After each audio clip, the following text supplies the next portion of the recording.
Hello అండి. ఆత్మీయులందరికీ నమస్కారం. మా వంటశాలకు పునఃస్వాగతం. సంక్రాంతి పండుగను పురస్కరించుకొని అందరూ ఎంతో విశేషంగా చేసుకునే వంటకం అరిసెలు. ఇప్పుడు దాని తయారీ ఎలాగో చేసే విధానము ఒకసారి చూద్దామా? దానికి ముందుగా 1.5 కిలో బియ్యం నానబెట్టానండి. చెయ్యాలనుకున్నది 1 కిలోనే అరిసెలు. కాకపోతే పిండి తగలకుండా ఉండాలి కాబట్టి ఒక అరకిలో ఎక్స్ట్రా వేసాను అనమాట. ఇదిగోండి, ఇప్పుడు ఇందులో నీళ్లు తీసేసాను. ఇవి రంధ్రాల గిన్నెలో వేసుకొని నీళ్లు వాడదవుకోవాలి.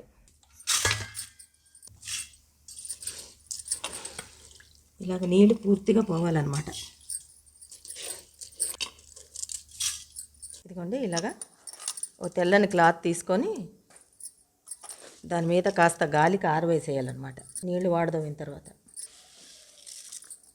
తడంతా పోవాలి. మరీ పూర్తిగా పొడి పొడి ఆరకూడదు, కొంచెం తడి మాత్రం పోయేట్టుగా అనమాట. ఫ్యాన్ వేయకుండా గాలికి ఆరాలి కాస్త.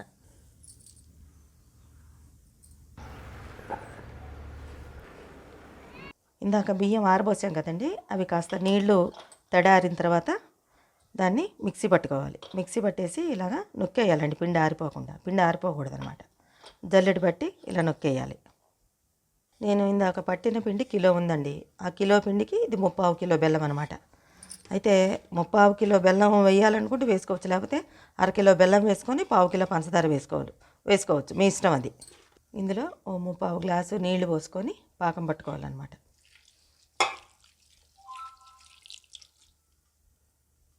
ఇదిగోండి, కరిగిపోయింది చక్కగా బెల్లం. ఇప్పుడు ఇది పాకం వచ్చిందో లేదో నీళ్ళల్లో వేసుకొని చూడాలండి. ఇప్పుడు ఇది ప్లేట్లో నీళ్లు పోసి ఉంచుకోవాలండి. పాకం వచ్చిందేమో చూడాలి. ఇంకొంచెం పాకం రావాలండి. తీగ పాకం ఉంది. కొంతమంది తీగ పాకం పడతారు, కొంతమంది ముద్ర పాకం పడతారు అనమాట. నేను ముద్ర పాకమే పడతానండి. ఇంకొంచెం రావాలి పాకం. ఇదిగోండి, ఇప్పుడు ఇది ముద్ర పాకానికి వచ్చేసింది. ఇదిగోండి వచ్చేసింది, ముద్దలాగా అయింది చూడండి. ఇప్పుడు ఇందులో ఓ 1/4 కిలో నువ్వులు జల్లేస్తున్నానండి. తర్వాత ఒక గ్లాసుడు మంచి నూనె, అంటే 3/4 గ్లాసు అనుకోండి, గ్లాసుడు కాదు 3/4 గ్లాసుడు నూనె కూడా పోయాలి. ఇప్పుడు ఇందులో పిండి వేయాలండి. పిండి వేసుకుంటూ కలిపేయాలి.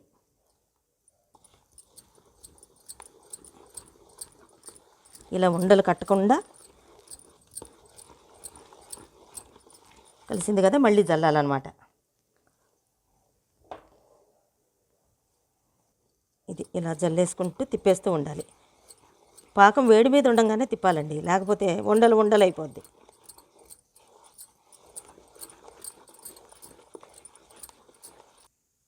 ఇదిగోండి, అరిసెకి అనువుగా ఉందన్నమాట సలివిడి. ఇప్పుడు ఒకవేళ మీకు పాకం ఎక్కువైపోయి పిండి పడుతుందంటే ముందే ఎక్స్ట్రా ఉంచుకోమన్నాను కదా పిండి, అది వేసేయచ్చు అనమాట. ఇప్పుడు ఇది కరెక్ట్గా ఉంది అరిసెకి. ఇప్పుడు నూనె పోయాలండి. అరిసె మునిగేంత వరకు నూనె పోసుకుంటే సరిపోద్ది అనమాట. ఇప్పుడు ఇందులోనే ఒక గ్లాసు నెయ్యి వేడి చేసి పెట్టానండి, అది కూడా ఇందులో కలిపేసుకోవాలి. ఇదిగోండి, ఇలా ఉండ చేసుకొని ఓ ప్లాస్టిక్ కవర్ వేసుకోవాలండి, తీసుకోవటానికి వీలుగా ఉంటుందన్నమాట. ఇదిగోండి, ఇలాగా చక్కగా తీయటానికి కూడా వీలుగా ఉంటుంది. చేతికి బాగా నూనె రాసుకోవాలి. మీకు ఎంత సైజు కావాలంటే అంత ఉండబెట్టుకొని చేసుకోవాలి. ఇదిగోండి, ఇలాగా.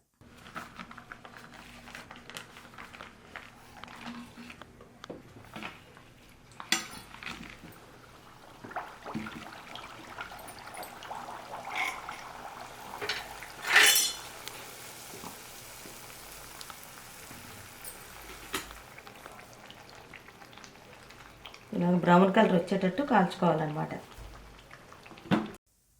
ఇది ఇలాగ తీసి అరిసెలు ఎత్తుకునే చెక్కలు ఉంటాయండి, దాంతో నొక్కేసుకోవాలి.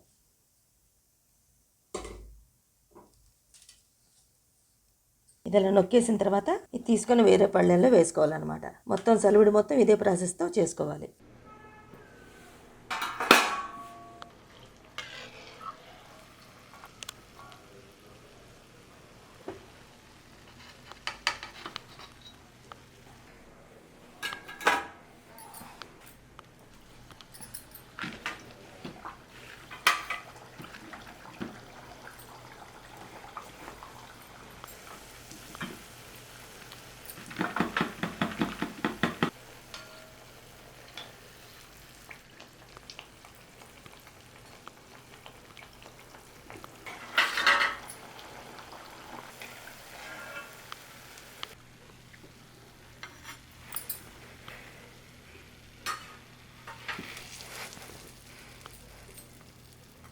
ఇదండి అరిసెలు చేసుకునే విధానం. మీకేమనిపించిందో కామెంట్ రూపంలో తెలియజేయండి. మా వీడియోలు గనక నచ్చినట్లయితే సబ్స్క్రైబ్ చేయండి.